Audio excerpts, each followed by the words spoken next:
So right now we are doing the second type of radians to degrees. What if you have given radians and instead of having pi, you've given a decimal, something like 3.10. The question becomes, how do you convert this? Well, we're going to go back to the same method that we did for degrees to radians, but slightly different.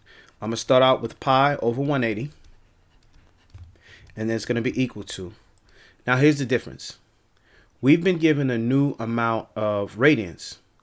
Our radians are always on top. So if you remember, it's going to be radians over degrees equals to radians over degrees.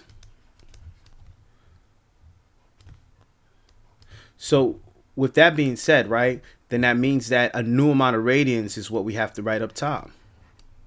And then our degrees is going to become x. Now we're going to cross multiply in the same way that we did with the other questions. Okay.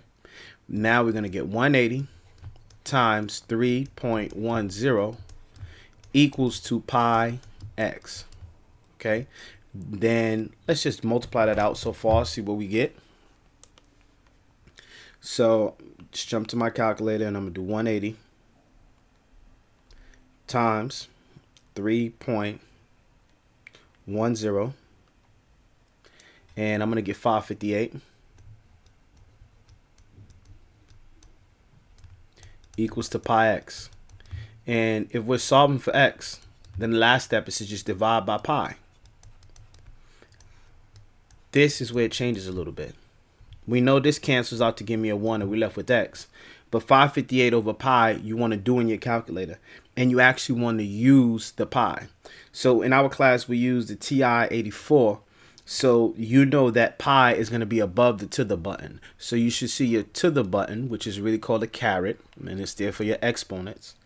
And above that, you're going to see a little blue pi.